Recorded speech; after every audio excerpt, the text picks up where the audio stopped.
Hello दोस्तों, हमारे new initiative important personalities series में आपका स्वागत है।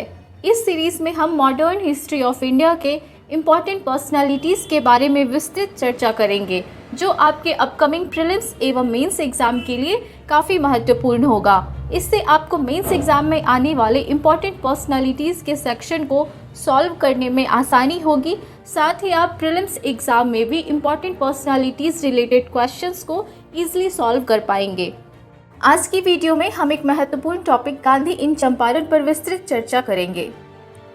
वर्ष 1917 में शुरू हुआ चंपारण सत्याग्रह एक महत्वपूर्ण किसान विद्रोह था। यह महात्मा गांधी जी के द्वारा दक्षिण अफ्रीका से लौटने के पश्चात चलाया गया भारत का पहला सविनय अवज्ञा आंदोलन था, जिसने भारत के स्वतंत्रता संग्राम को एक महत्वपूर्ण मोड़ प्रदान किया। और यह न केवल महात्मा गांधी के उद्भव का प्रतीक बना, बल्कि देश में सफल किसान विद्रोहों की श्रृंखला की भी शुरुआत हुई।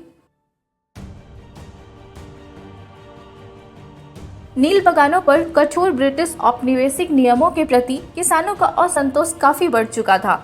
चूँकि नील एक महंगी फसल थी और ईस्ट इंडिया कंपनी के लिए काफी लाभदायक थी, इसलिए किसानों को इसे उगाने के लिए मजबूर किया जाता था। ब्रिटिशर्स द्वारा किसानों पर कई दमनकारी उपाय इस्तेमाल किए गए, लेकिन तिनकठिया प्रणाली इस सत्याग्रह का प्रमुख कारण बनी।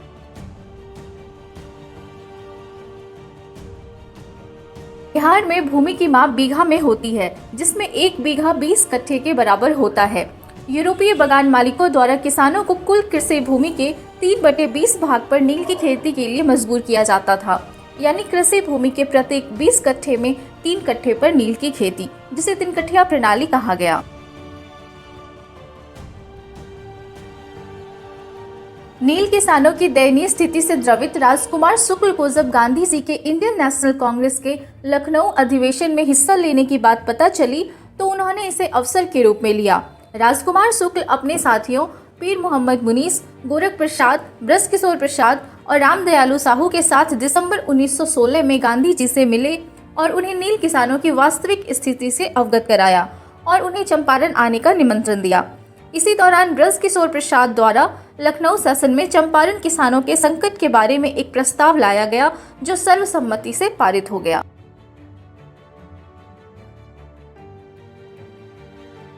10 अप्रैल 1917 को महात्मा गांधी पटना पहुंचे और मौलाना मजरुल हक के आवास सिकंदर महल में रुके। गांधी जी 10 अप्रैल की रात ही मुजफ्फरपुर के लिए रवाना हो जाते हैं, जहां उनका स्वागत जेबी कृपलानी जी द्वारा किया जाता है। गांधी जी ने तिरहुत प्रमंडल के आयुक्त को पत्र लिखकर चंपारण में किसानों की स्थिति की पड़ताल करने की अपनी मंशा के बारे में जानकारी दी और 14 अप्रैल तक किसानों से मिल उनकी समस्या जानने की कोशिश करते हैं। 15 अप्रैल 1917 को गांधी जी मोतिहारी पहुंचते हैं, जहां से उन्हें मोतिहारी के स्थानीय निवासी गोरख प्रसाद के आवास पर ले जाया जाता है। गांधी जी जसौल पट्टी के पीड़ित किसान लोमराज सिंह से मिलना चाहते थे, लेकिन वहां धारा 144 लागू कर दी गई और उन्हें चंपारण छोड़ने एवं जिला मजिस्ट्रेट से मिलने कहा गया। लेकिन गांधी जी ने इस आदेश को मानने से इनकार कर दिया और वह इस अवज्ञा के लिए कोई भी सजा भुगतने को तैयार थे। इसलिए यह आंदोलन प्रथम सविनय अवज्ञा आंदोलन कहलाया।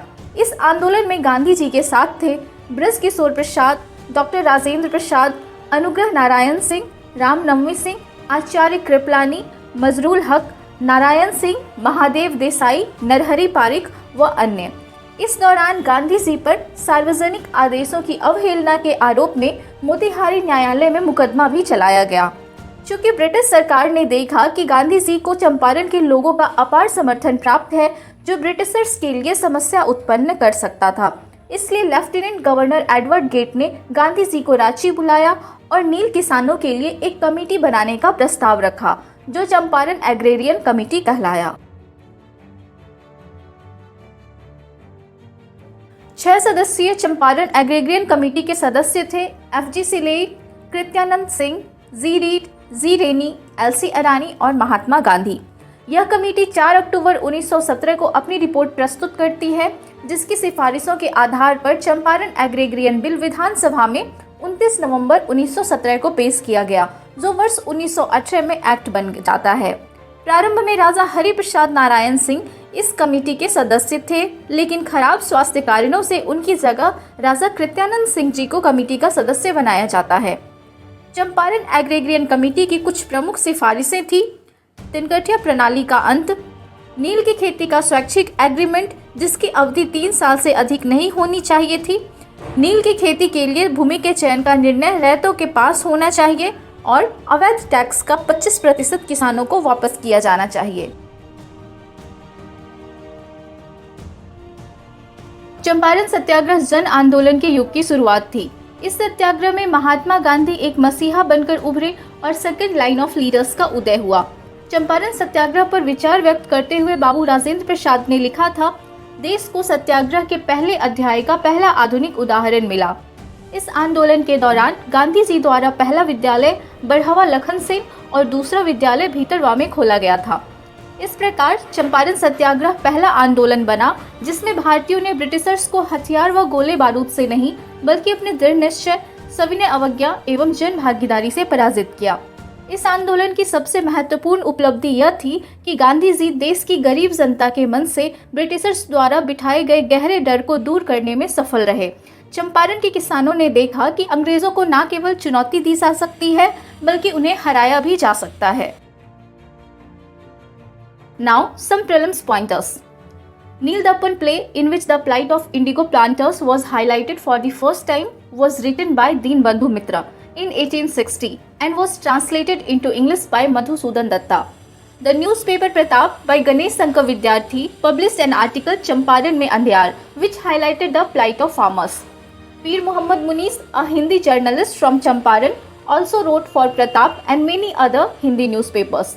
His articles Dukhi, Dukhi Atma and Dukhi Hirday were published in Pratap newspaper that inspired Rajkumar Shukla to meet Gandhi ji. The British indigo planters were called Nilhe Sahab. The Tinkatya system was practiced under the Assamia war system of cultivation. Tawan tax was the compensation tax paid by the indigo farmers to get exemption from the indigo cultivation. Some other exploitative taxes in Champaran were Gawahi, a planter who had a sore leg, used to impose this tax on his people for his personal treatment. Marwach, tax imposed on marriage. Sagar, widows' remarriage. Bechai, on the sale of milk, oil and grains. Also, Babu Rajendra Prasad listed out 41 illegal taxes.